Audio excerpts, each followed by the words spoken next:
ಕ್ಷೇತ್ರದೊಳಗಾಗಲಿ ಎಲ್ಲ ಕಡೆ ಈ ದೇಶದೊಳಗೆ ಎಲ್ಲ ಕಡೆ ಮತ್ತು ಶ್ರಾವಣ ಮಾಸದಾಗೆ ಯಾಕೆ ಈ ಭಕ್ತಿ ಪಾರಾಯಣ ಆಗಲಿ ಮತ್ತು ಆಧ್ಯಾತ್ಮಿಕ ಆಗಲಿ ಪುರಾಣ ಆಗಲಿ ಕೀರ್ತನ ಆಗಲಿ ಮಾಡ್ತಾರೆ, ಇದರ ಕಾರಣ ಉದ್ದೇಶ ಏನು? ಶ್ರಾವಣ ಮಾಸದೊಳಗೆ ಮಾನವರ ಪ್ರತಿಯೊಬ್ಬರ ಜೀವನದೊಳಗೆ 12 ತಿಂಗಳ ತಮ್ಮ ತಮ್ಮ ಕೆಲಸ ಕಾರ್ಯಗಳಲ್ಲಿ ತೊಡಗಿರ್ತಾರೆ. ಆದ್ರೆ ದೈವ ಕಾರ್ಯದೊಳಗೆ ದೈವ ಚಿಂತನೆದೊಳಗೆ ಒಂದು ರೀತಿಯಿಂದ ಈ ಒಂದು ತಿಂಗಳು ಭಕ್ತರು ತೊಡಗಬೇಕು ಅನ್ನುವಂಥದ್ದು ಇದು ಸಾಮಾಜಿಕ ವಿಚಾರ ಆಗಿದ್ರೆ, ಆಧ್ಯಾತ್ಮಿಕವಾಗಿ ಮನುಷ್ಯನ ಈ ಆಧುನಿಕ ಜಗತ್ತಿನೊಳಗೆ ಆಧುನಿಕ ಬದುಕಿನೊಳಗೆ ಬಹಳಷ್ಟು ಮನಸ್ಸು ವಿಚಲಿತವಾಗಿರ್ತದೆ. ಅಂಥ ಮನಸ್ಸಿಗೆ ಒಂದು ರೀತಿಯಿಂದ ಏಕಾಗ್ರತೆಯನ್ನು ಗೊಳಿಸಿಕೊಳ್ಬೇಕು ಅಂತಂದ್ರೆ ದೈವ ಪ್ರಾರ್ಥನೆ ದೈವ ಚಿಂತನೆ ಬಹಳ ಮುಖ್ಯ.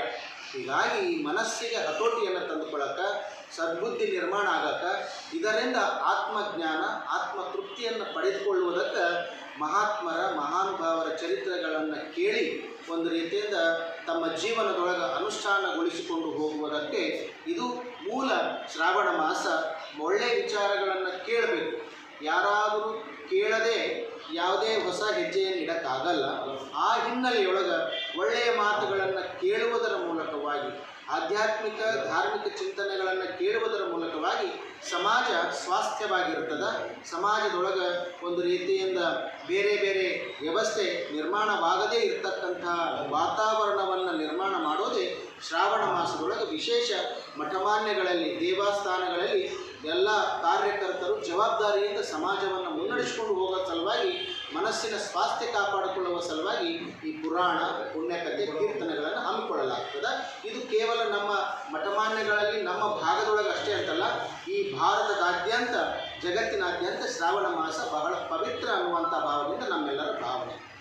ಈ ಸಮಾಜದೊಳಗೆ ಇರ್ತಕ್ಕಂಥ ಎಲ್ಲ ಭಕ್ತಾದಿಗಳಿಗೆ ಶ್ರಾವಣ ಮಾಸದೊಳಗೆ ಈ ಒಂದು ಕೀರ್ತನರು ಲಾಭ ತಗೋಬೇಕು, ಏನು ಸಂದೇಶ ನಿಮ್ಮ ಭಕ್ತರಿಗೆ ಏನು ಸಂದೇಶ ಕೊಡ್ತೀವಿ? ನೀವೆಲ್ಲ ಆರೋಗ್ಯಪೂರ್ಣವಾದ ಜೀವನ ಮಾಡಬೇಕು ಅಂತಂದ್ರೆ ನಿಮ್ಮ ಮನಸ್ಸು ಪರಿಶುದ್ಧವಾಗಿ ಇಟ್ಕೋಬೇಕು. ಆಧುನಿಕ ಈ ಒಂದು ವ್ಯವಸ್ಥೆಯೊಳಗೆ ಮನಸ್ಸಿನ ಒತ್ತಡವನ್ನು ಮನಸ್ಸಿನ ನಿಯಂತ್ರಣವನ್ನು ಕಳೆದುಕೊಳ್ಳದೆ ಏಕಾಗ್ರತೆಯಿಂದ ಜೀವನ ಸಾಗಿಸಬೇಕು ಅಂತಂದಾಗ ಶ್ರಾವಣ ಮಾಸದಲ್ಲಿ ನೀವು ನಿಮ್ಮನ್ನು ಒಂದು ರೀತಿಯಿಂದ ಹತೋಟಿಗೆ ತಂದುಕೊಳ್ಳಬೇಕು. ನೀವು ನಿಮ್ಮನ್ನು ಒಂದು ಪ್ರಾರ್ಥನೆ ಧ್ಯಾನದ ಜೊತೆಗೆ ಸಮರ್ಪಣೆ ಮಾಡಿಕೊಂಡಾಗ ನಿಮ್ಮ ಆರೋಗ್ಯ ನಿಮ್ಮ ಬುದ್ಧಿ ನಿಮ್ಮ ಸಾಮಾಜಿಕ ಸ್ವಾಸ್ಥ್ಯ ಅದು ಆರೋಗ್ಯಪೂರ್ಣವಾಗಿ ನಿರ್ಮಾಣವಾಗ್ತದೆ. ಹೀಗಾಗಿ ನಾವು ನಮ್ಮನ್ನು ನಾವು ಒಂದು ದೈವ ಮತ್ತು ಧ್ಯಾನದ ಜೊತೆಗೆ ಸಮರ್ಪಣೆ ಮಾಡಿಕೊಳ್ಳದೇ ಇದ್ರೆ ನಮ್ಮ ಆಲೋಚನೆಗಳು ವಿಷಯಗಳು ವಿಚಾರಗಳು ಅದು ವಿಸ್ತೃತ ರೂಪವಾಗಿ ತಾಳಿ ಸಮಾಜಕ್ಕೆ ಮಾರಕವಾಗುವಂಥ ಸಂದರ್ಭ ನಿರ್ಮಾಣ ಆಗ್ತದೆ. ಹೀಗಾಗಿ ಸಮಾಜಕ್ಕೆ ಪೂರಕವಾಗಿ ಸದ್ವಿಚಾರಗಳನ್ನು ನೆರವೇರಿಸಿಕೊಂಡು ಹೋಗೋದ್ರ ಸಲುವಾಗಿ ಮುಖ್ಯವಾಗಿ ಈ ಶ್ರಾವಣ ಮಾಸದೊಳಗೆ ನಾವು ಮಕ್ಕಳಿಗಾಗಿ ತರಬೇತಿಯ ಒಂದು ಜ್ಞಾನದ ಒಂದು ವ್ಯವಸ್ಥಿತ ರೂಪದೊಳಗೆ ಪರೀಕ್ಷೆಗಳನ್ನು ಏರ್ಪಾಡು ಮಾಡ್ತೀವಿ. ನಮ್ಮ ಗ್ರಾಮದೊಳಗೆ ವಿದ್ಯಾರ್ಥಿಗಳಿಗಾಗಿಯೇ ವಿಶೇಷವಾಗಿ ಒಂದಿಷ್ಟು ಪರೀಕ್ಷೆಗಳನ್ನು ಸ್ಪರ್ಧಾ ಪರೀಕ್ಷೆ ಮಾದರಿಯೊಳಗೆ ನಮ್ಮ ಮಠದ ಕಾರ್ಯಕರ್ತರು ಶಿಕ್ಷಣ ವಿಭಾಗದ ಎಲ್ಲರೂ ಪಂಚರೂಪುಡಿ ನೆರವೇರಿಸ್ಕೊಂಡು ಹೋಗ್ತಾರೆ.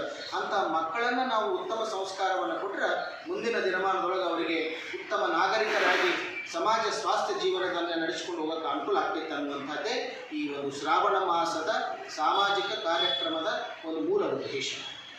धन्यवाद. या ठिकाणी पाहू शकतो की परमपूज्य डॉक्टर शांतलिंगेश्वर महास्वामीजींनी श्रावण मासानिमित्त का बरं करायला पाहिजे ही भक्ती याचं सविस्तर एक मनाला शांती मिळावं आणि कुठल्याही प्रकारचा विचार आपल्या डोक्यामध्ये येऊ नये. श्रावण महिन्यामध्ये भक्ती केल्याने वर्षभराचा भक्ती केल्याचा आनंद आपल्याला मिळत असतो आणि श्रावण मासामध्ये भक्ती केल्याने आपल्याला मनशांती मिळते. अशा प्रकारचे प्रतिक्रिया या ठिकाणी त्यांनी दिलेल्या आहेत. आणि मठाची परंपरा आहे 50 60 70 वर्षाची परंपरा असल्याचं परंपरेपासून